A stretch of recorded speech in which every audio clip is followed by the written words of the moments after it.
Historicamente, o mercado de ações entrega um retorno médio que é, assim, impressionante, né? Quase 15,8% ao ano em certos recortes de tempo, segundo os dados. Uhum. É um número que chama muita atenção. Exato. E matematicamente, com juros compostos agindo ali ao longo das décadas, quase todo mundo deveria estar enriquecendo. Mas, na realidade prática, a esmagadora maioria dos investidores acaba perdendo dinheiro. O que é um grande paradoxo, com certeza. Sim, e é isso que me fascina. Como é que pessoas incrivelmente inteligentes, sabe, com diplomas de engenharia, economia, matemática, conseguem falhar tão miseravelmente quando o assunto é investir? Essa é a grande questão que assombra o mercado. Porque nós somos treinados desde cedo a acreditar que o sucesso financeiro é, no fundo, um problema puramente matemático. Tipo uma equação a ser resolvida, né? Perfeito. Tipo uma equação. E, como seres humanos, a gente adora quando as coisas são visíveis, lógicas, fáceis de categorizar. Isso traz paz de espírito. Só que o mercado financeiro não é uma planilha de Excel perfeitamente ordenada. Ele tá longe disso, na verdade. Muito longe. O mercado é, acima de tudo, um reflexo caótico do comportamento humano. Beleza, então vamos destrinchar isso porque esse é o grande paradoxo que a gente vai explorar nessa nossa imersão profunda de hoje. E o material que a gente tem para analisar hoje é fantástico para isso. Com certeza. O nosso material base para essa investigação é a pesquisa consolidada sobre o comportamento do investidor e a psicologia financeira, baseada nas ideias de autores como Parageek Parik.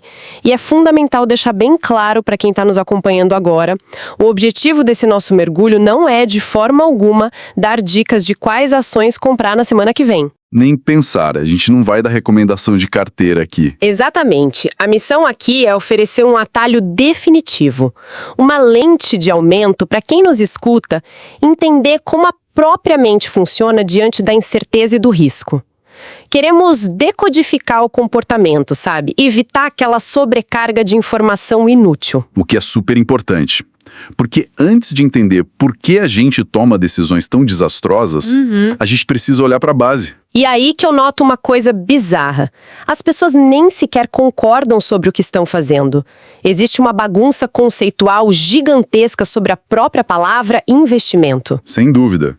O termo investimento meio que perdeu aquele significado original, sabe? E passou a significar, tipo, qualquer coisa em que uma pessoa coloque o dinheiro ou o tempo dela. Vai depender da emoção do momento. Exato. Depende das necessidades emocionais de cada um.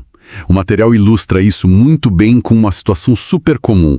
É tipo uma conversa num jantar em família. Ah, eu adoro esse exemplo do jantar. É muito didático. Imagina a cena. O pai trabalha o dia inteiro e foca toda a energia na própria fábrica, acreditando cegamente que aquele suor diário é o verdadeiro investimento. Tá, e o filho?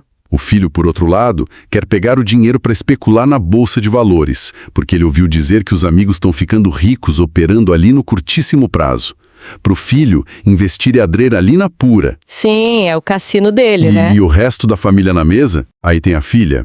Ela pede dinheiro para comprar joias de ouro, porque ela busca uma reserva de valor cultural, uma segurança que ela consegue tocar, que é tangível. E a mãe, por sua vez, diz para a filha que o investimento de verdade é na própria saúde, enquanto ela mesma prefere a segurança de colher os aluguéis dos imóveis que ela herdou. Nossa, é um caos absoluto. É cada um atirando para um lado completamente diferente. E ninguém na mesa está falando a mesma língua. Ninguém. Porque, na verdade, cada um ali está projetando os próprios medos, ambições e aquela necessidade de segurança em cima da palavra investimento. Mas, tipo, como é que a gente sai dessa armadilha conceitual e organiza as coisas na nossa cabeça? Bom, a saída que Parik propõe é estabelecer uma taxonomia muito clara. A gente precisa dividir todo esse universo em 3 pilares fundamentais. Que seriam quais? Produtos, procedimentos e o plano. Tá. Produtos, procedimentos e plano. Isso.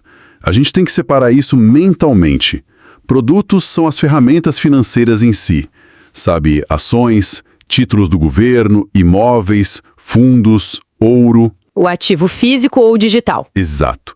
Já os procedimentos são as técnicas ou os métodos que a gente aplica nesses produtos. Pode ser comprar e manter por 30 anos para aposentadoria, ou operar descoberto apostando na queda, ou ficar especulando no curtíssimo prazo. E o terceiro pilar? O plano. E esse é o ponto central. O plano é a peça mais negligenciada de todas. Ele envolve os objetivos reais de vida de um indivíduo, as necessidades futuras e os horizontes de tempo que ele tem. Pensando nessa confusão toda, eu acho que a melhor forma de visualizar isso, como o livro até sugere, é imaginar uma viagem, né? Uma analogia perfeita. Porque, pensa bem, se o objetivo final é ir de Mumbai para Delhi, o plano é a viagem em si, o destino que a pessoa precisa alcançar com segurança. O plano é o destino. E para fazer esse trajeto, a pessoa pode escolher entre várias opções. Ela pode pegar um avião, um trem, um carro ou até um ônibus. E esses são os veículos. Exato! Os veículos que, no mundo financeiro, seriam os produtos. Mas isso levanta uma questão que me deixa muito intrigada. Qual? Muita gente acha que fazer day trade, sabe, ficar comprando e vendendo ações alucinadamente o dia inteiro, é um plano de investimento. Só que, se a gente seguir essa analogia da viagem, isso não seria o equivalente a ficar trocando de veículo freneticamente no meio da estrada? Como assim? Tipo, a pessoa pula de um carro em movimento para um ônibus e depois do ônibus ela pula para uma bicicleta. Tudo isso sem ter a menor ideia de para onde a rodovia está levando. Não é meio insano? É uma representação cirúrgica do problema. E a resposta é sim. É exatamente isso que acontece todos os dias. Caramba! O que a pesquisa deixa muito claro é que operar ativamente o trading de alta frequência não tem nada de inerentemente errado. Esses operadores são super importantes para trazer liquidez para os mercados, sabe? Eles fazem a máquina gerar. Isso. A grande questão é que o trading é pura e simplesmente um procedimento.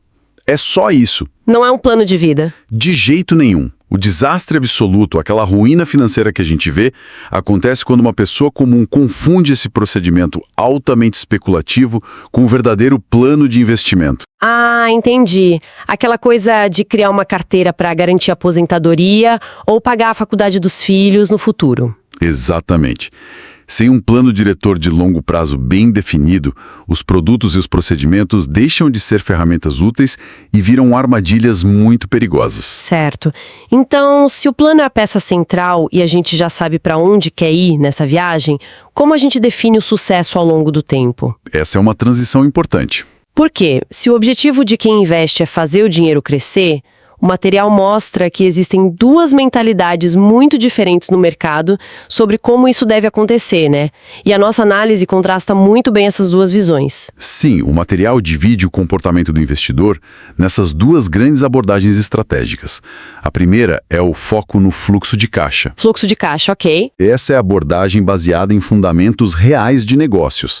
É investir em empresas sólidas que geram lucros consistentes e, consequentemente, distribuem dividendos contínuos aos acionistas ano após ano. É o dinheiro entrando na conta. Isso. E a segunda abordagem é o foco quase exclusivo no ganho de capital. E como funciona essa segunda? Aqui, a pessoa compra um ativo puramente com a esperança de que o preço dele suba na tela num curto espaço de tempo. O objetivo é só vender para outra pessoa e embolsar a diferença. Ou seja, não tem a ver com a qualidade do negócio em si. Nem um pouco.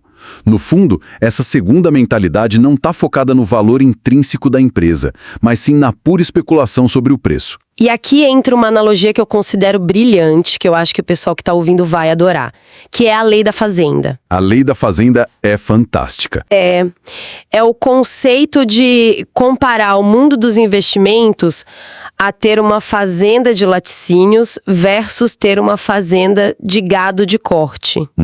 As abordagens são opostas. Completamente opostas. Na fazenda de laticínios, a vaca é o ativo principal. O fazendeiro mantém a vaca extremamente bem alimentada, cuidada ao longo dos anos, porque o objetivo final ali é que ela produza leite constantemente. Onde o leite é o equivalente aos dividendos. Exato. O leite é o fluxo de caixa, os dividendos caindo lá bonitinho na conta. Já na fazenda de gado de corte, a mentalidade é outra. A vaca é criada e engordada com um único propósito que é trágico, né? Ser vendida no pico do seu peso e abatida. Para vender a carne. Isso, o lucro da venda da carne é o ganho de capital. Mas olha, eu vou ter que fazer o papel de advogada do diabo aqui rapidinho. Fica à vontade. No nosso mundo moderno, que é super focado em estímulos rápidos, naqueles picos de dopamina rolando soltos nas redes sociais, esperar a vaca dar leite mês a mês não é um tédio absoluto para a pessoa que abre o aplicativo do banco querendo ver lucros de 100% da noite para o dia. É um tédio excruciante.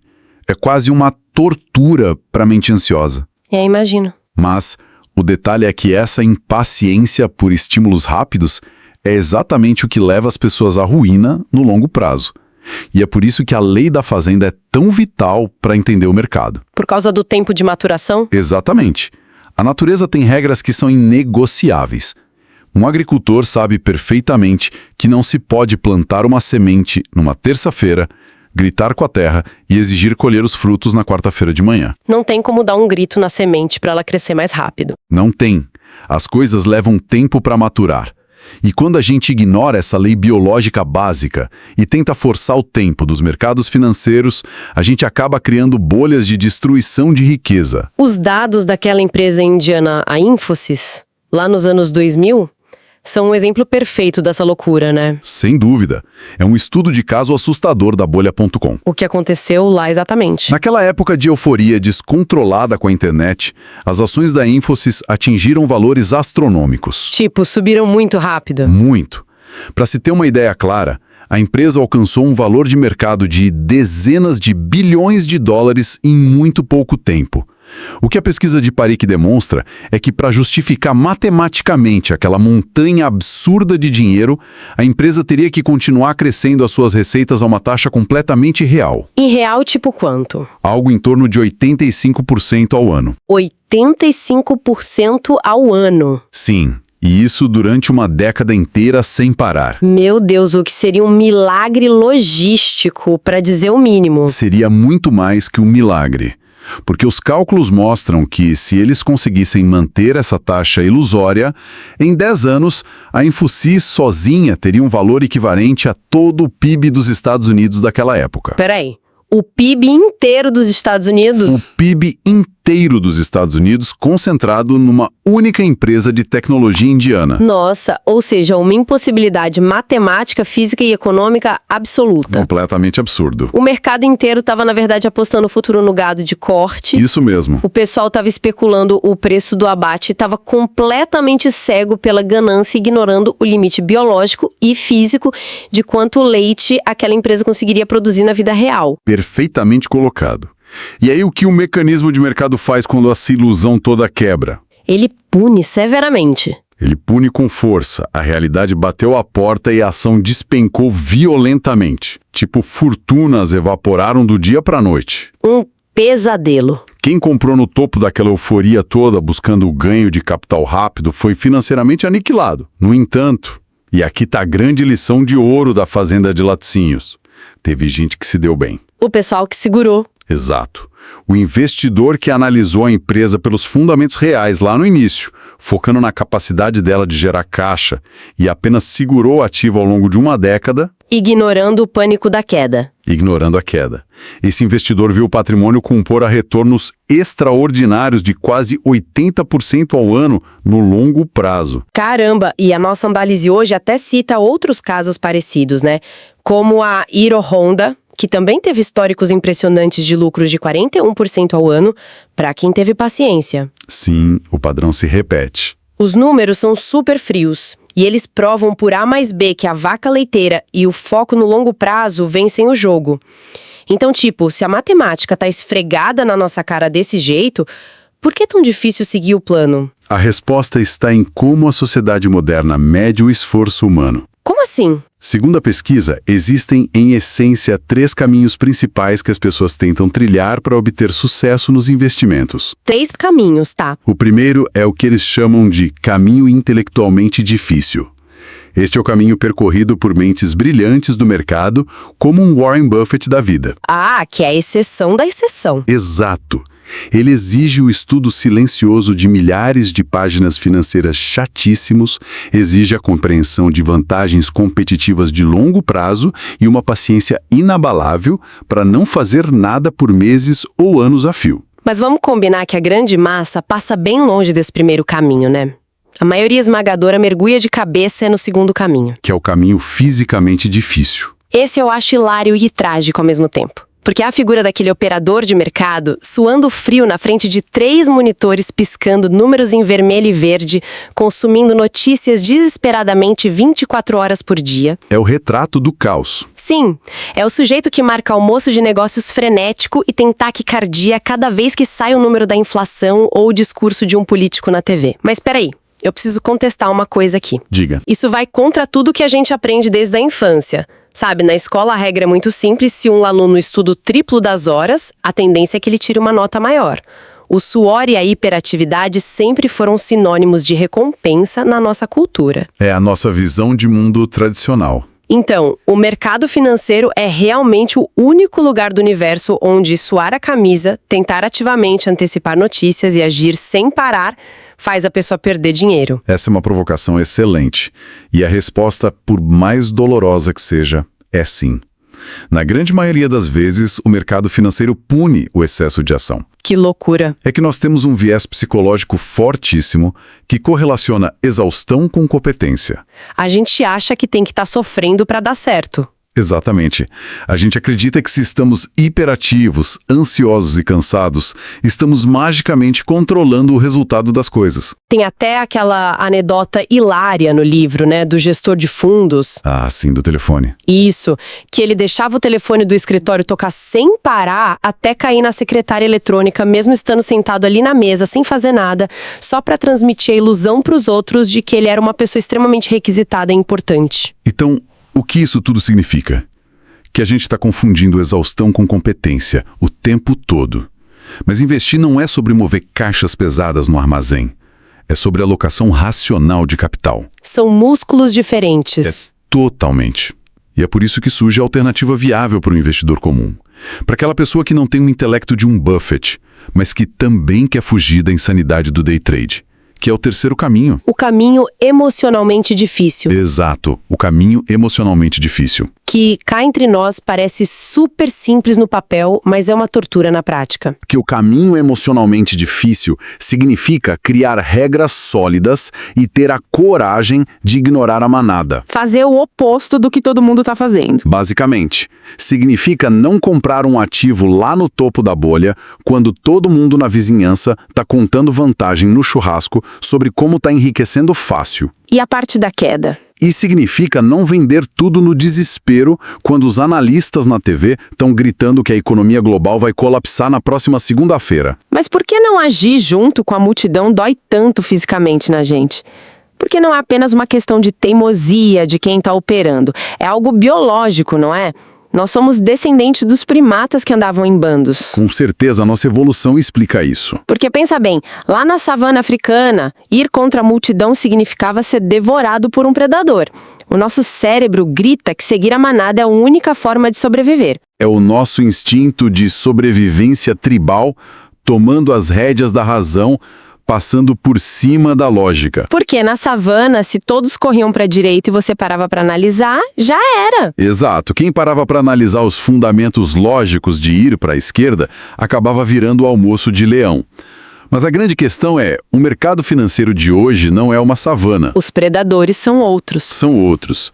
Agir como manada no mercado significa comprar na alta máxima, movido pela ganância dos outros, e vender no fundo do poço, movido pelo pânico dos outros. A receita do fracasso. E é aqui que quem está nos ouvindo precisa aceitar uma verdade super desconfortável.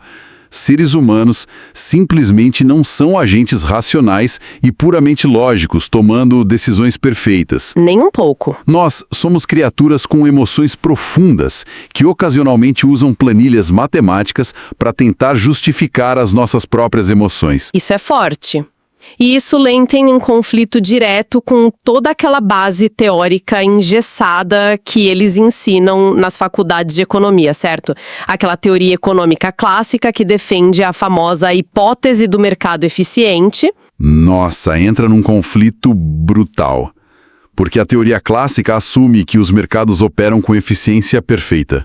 Ela pressupõe que milhões de investidores são como robozinhos impiedosos. Robôs que não sentem nada. Isso, robôs que possuem todas as informações disponíveis e que estão ali calculando constantemente a relação risco-retorno para maximizar o lucro, sem jamais deixar que o medo ou a esperança influenciem o preço das coisas. Mas a economia comportamental vem e despedaça essa ideia completamente, né? O comportamento humano destrói a teoria da eficiência. Destrói por completo. O material de estudo que a gente leu apresenta uns exemplos geniais sobre isso, para provar como a gente é irracional.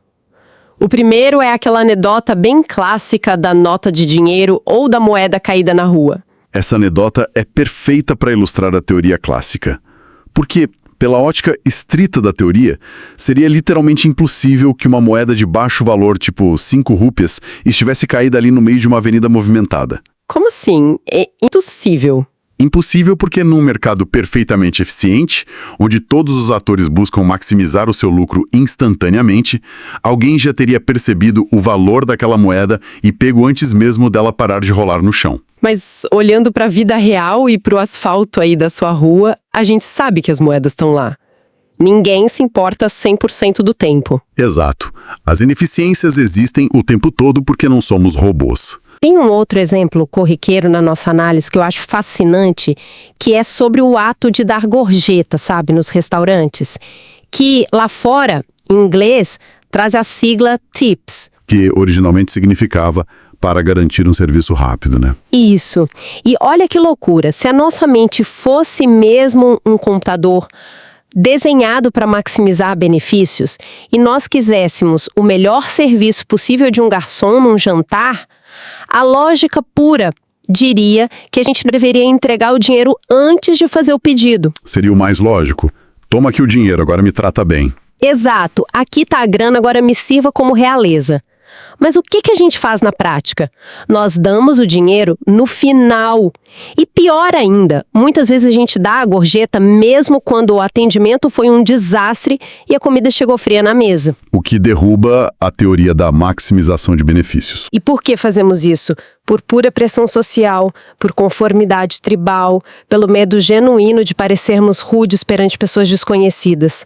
Não tem nenhuma lógica financeira por trás disso. Nenhuma. É puramente emocional e social. E ainda tem aquela história da classe do cursinho preparatório, né? Ah, essa talvez seja a demonstração mais profunda de como as emoções destroem completamente a percepção do que é valor econômico. Conta essa pro pessoal, é muito boa. É sobre uma turma de alunos que tinha um professor que era conhecido por ser implacável, frio e extremamente arrogante com a sala toda. O nível de insatisfação dos alunos chegou a um ponto tão absurdo que a turma se organizou e fez um abaixo-assinado para exigir a demissão imediata desse professor. Tipo, eles avaliaram o produto aula dele e decidiram que o valor era 0 ou negativo. Perfeito. A avaliação de mercado era de que ele não valia nada. E aí, de repente, tudo vira de cabeça para baixo. Súbita e drasticamente. Nos dias seguintes à revolta dos alunos, vazou a notícia de que a atitude errática e agressiva do professor não era apenas pura maldade, mas sim um sintoma de um tumor cerebral gravíssimo que ele tinha acabado de ser diagnosticado. Nossa, pesado. Muito pesado. E a mudança de comportamento da turma foi instantânea. Aquela fúria justiceira evaporou no mesmo segundo e deu lugar a uma onda de compaixão e culpa profunda. Eu imagino. E olha só a virada. Os exatos alunos que há 2 dias queriam destruir ele profissionalmente começaram a organizar visitas ao hospital, levaram flores, promoveram correntes de oração para ele melhorar. O que prova que o mercado financeiro, se a gente entender essa sala de aula como um micromercado, não avalia apenas fatos frios. De jeito nenhum. Porque repara, o produto aula não mudou uma vírgula. O professor não mudou a didática e ele com certeza não ensinou coisas diferentes naquelas horas. Mas a forma como as pessoas avaliaram o preço e o valor daquele homem mudou radicalmente em segundos por causa de uma emoção, a empatia. Isso destrói a ideia de que o mercado é uma grande calculadora fria, né? Destrói. Eu diria que o mercado é, na verdade, um termômetro gigante medindo emoções e impulsos coletivos da humanidade. Concordo plenamente. É uma síntese retocável. E é exatamente por isso que hoje, na era digital, as vantagens competitivas mudaram de lugar. Como assim? Antigamente, você tinha vantagem se tivesse um relatório na mão. Hoje, ter o balanço financeiro de uma empresa um segundo antes do resto do mundo já não garante vitória para uma pessoa física, porque os computadores e os robôs já precificaram isso instantaneamente. A internet transformou dados em commodity. Exato. A verdadeira mina de ouro, a vantagem competitiva definitiva do nosso século para quem quer investir, é entender os mecanismos ocultos da própria mente e os vieses cognitivos. E de todos esses vieses irracionais, existe um que reina absoluto e precisa ser profundamente compreendido por todos nós. Que é a famosa aversão à perda. A aversão à perda. O medo primitivo de ver o dinheiro evaporar. É o pânico. E essa área foi matematicamente mapeada pelo psicólogo Daniel Kahneman, né, que ganhou até o prêmio Nobel com a teoria dos prospectos. Isso mesmo. Ele conseguiu medir como a dor distorce a nossa lógica e a nossa capacidade matemática de forma previsível. A pesquisa que estamos analisando traz 2 cenários hipotéticos brilhantes criados por ele para a gente compreender essa distorção. Vamos mergulhar nesses cenários então, porque quando a ficha cai sobre como esse mecanismo funciona, muita coisa faz sentido na vida prática. Perfeito. Imagina um cenário 1, inicial, onde uma pessoa recebe R$1.000 nas mãos. O dinheiro agora é dela. Aí, o investigador oferece uma escolha. Opção A ou B? Isso. Opção A. Ela pode levar para casa mais R$500 de ganho absolutamente garantido, sem risco. Opção B. Ela pode jogar uma moeda para cima. Se der cara, ela leva mais 1.000. Se der coroa, não ganha mais nada além do que já tem. Tá, e o que os dados mostram sobre o que a maioria faz? Os dados mostram que a imensa maioria das pessoas escolhe a opção A. Elas se agarram ao lucro garantido de 500. Quando confrontado com a possibilidade de ganho, o cérebro humano se torna extremamente conservador. Faz sentido. A pessoa não quer colocar em risco a sensação boa daquele dinheiro que já está na mão dela. Exato. É o famoso mais vale um pássaro na mão do que 2 voando. Até aí parece uma decisão bem racional. Parece. Mas observe o que a mente faz no cenário 2. Imagina que agora, no início do experimento, essa mesma pessoa recebe R$2.000 de uma vez só. O dobro. Sim, mas logo em seguida, o investigador impõe um revés doloroso e oferece outra escolha. A opção A agora é: a pessoa terá que devolver R$500 imediatamente. Uma perda garantida e certa. Já dói só de imaginar. E a opção B? A opção B é jogar a mesma moeda para cima. Se der cara, a pessoa perde R$1.000, mas se der coroa, ela não perde nada e fica com os 2.000 iniciais intactos. E aí? Diante da ameaça da dor, a lógica das pessoas se inverte de uma forma assustadora. A vasta maioria agora prefere a opção B. Elas escolhem o risco? Escolhem a roleta, o risco desenfreado. Porque a ideia de engolir a seco a perda certa de R$500 fere o ego de uma maneira tão violenta que elas preferem flertar com o desastre total a assumir essa pequena derrota imediata. Nossa! É como se as pessoas virassem apostadoras de cassino só para fugir da humilhação da perda. É exatamente isso. E há um mecanismo biológico, uma coisa evolutiva para explicar por que a dor gruda tanto na gente dessa forma, não é? Tem sim. A biologia explica tudo. A pesquisa aponta que a dor de perder afeta o cérebro com a intensidade quase 3 vezes maior do que a alegria de um ganho equivalente. 3 vezes maior, a proporção é bizarra. E isso tem a ver com os tempos das cavernas, né? Porque encontrar uma comida extra era apenas um bônus agradável. Tipo, legal, comemos mais. Mas perder a comida que já se tinha estocada significava fome e morte iminente. A consequência era final. Exato. O nosso cérebro foi programado para soar alarmes terríveis e ensurdecedores diante de perdas. A dor precisa doer muito, de forma exagerada, para garantir a sobrevivência da espécie. E o livro até traz aquela metáfora da televisão e do carro novo para ilustrar como a gente banaliza o prazer rápido demais e amplifica a dor. Lembra? Claro, essa metáfora é excelente. Se uma pessoa toma um choque elétrico fortíssimo ao tentar consertar uma televisão antiga, o trauma e o pavor de mexer naqueles fios vão acompanhar essa pessoa por anos. É um medo que não passa. A memória da dor é desenhada pela natureza para ser indelével. Mas, se essa mesma pessoa trabalha duro, junta dinheiro e compra um carro novo maravilhoso, a primeira semana é de pura euforia e êxtase. Fica tirando foto, mostrando pros vizinhos. Sim, só que em poucos meses o cérebro se adapta àquela nova realidade.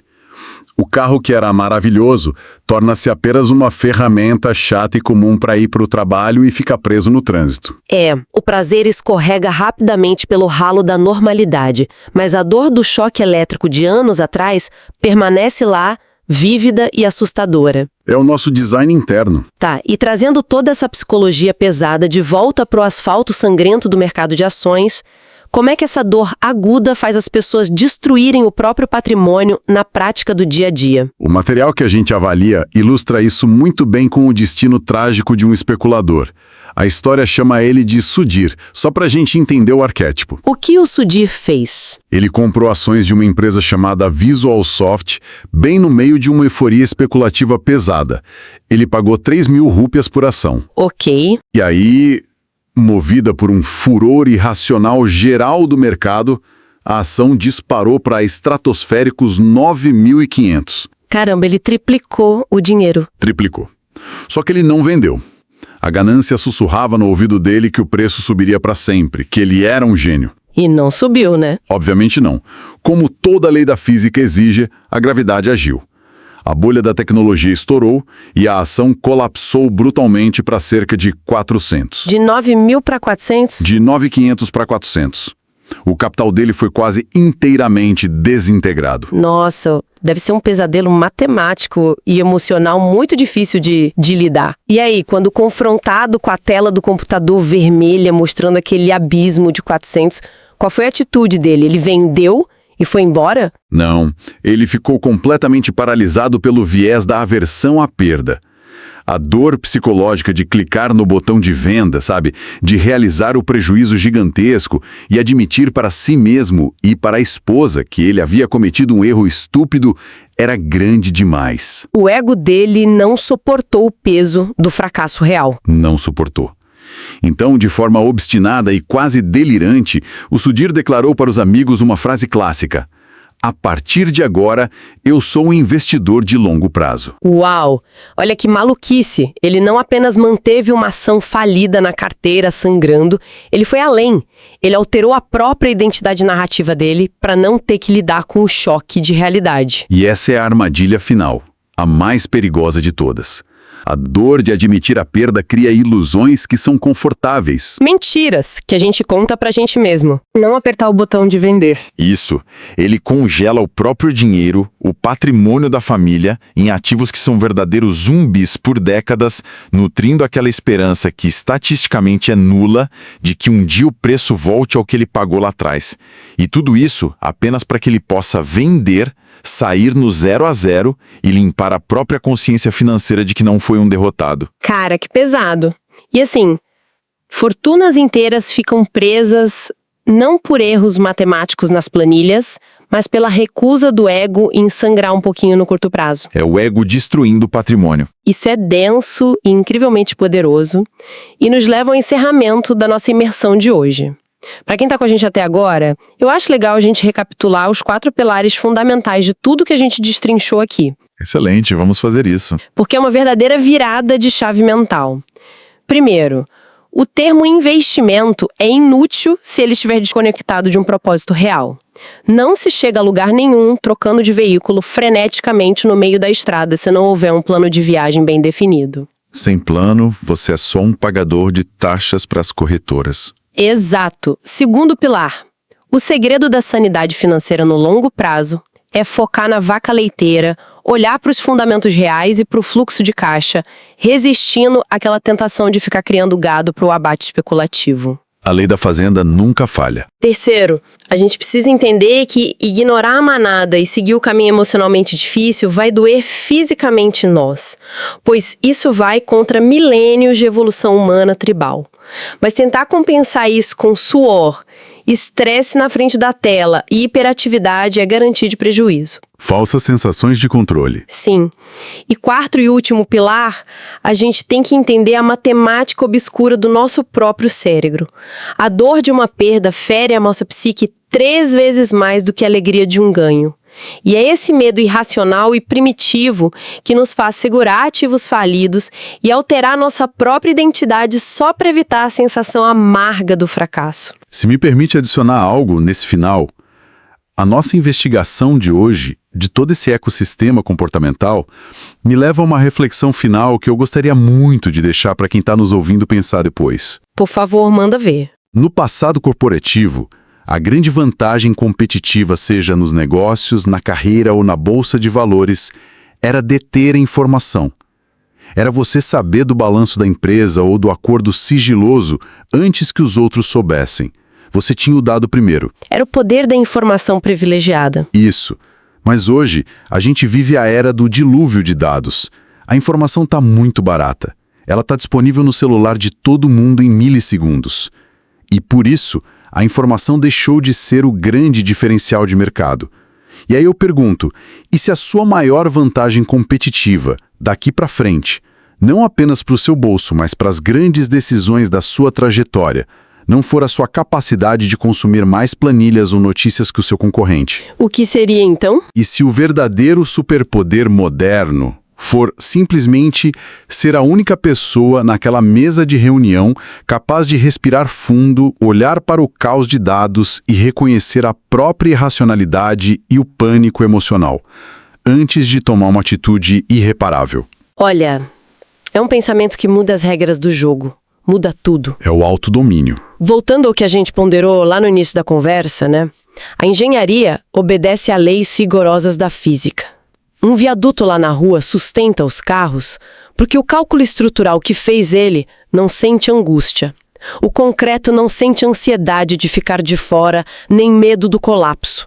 A tensão do aço é previsível. A física é imune ao pânico. Mas o mercado de capitais, a nossa economia e até os grandes saltos da nossa própria carreira são construídos inteiramente por seres humanos que são falhos. E parando para pensar, talvez a estrutura mais complexa de se construir e a ponte mais difícil de se manter de pé durante as tempestades seja justamente a do nosso próprio autocontrole. Com toda certeza. Bom, eu agradeço imensamente o tempo, a paciência e a atenção profunda de todos que mergulharam com a gente até este minuto. Foi excelente. É um privilégio enorme continuar desvendando as engrenagens do mundo e os abismos misteriosos da nossa própria mente através dessas análises. A gente se vê no próximo mergulho. Até lá!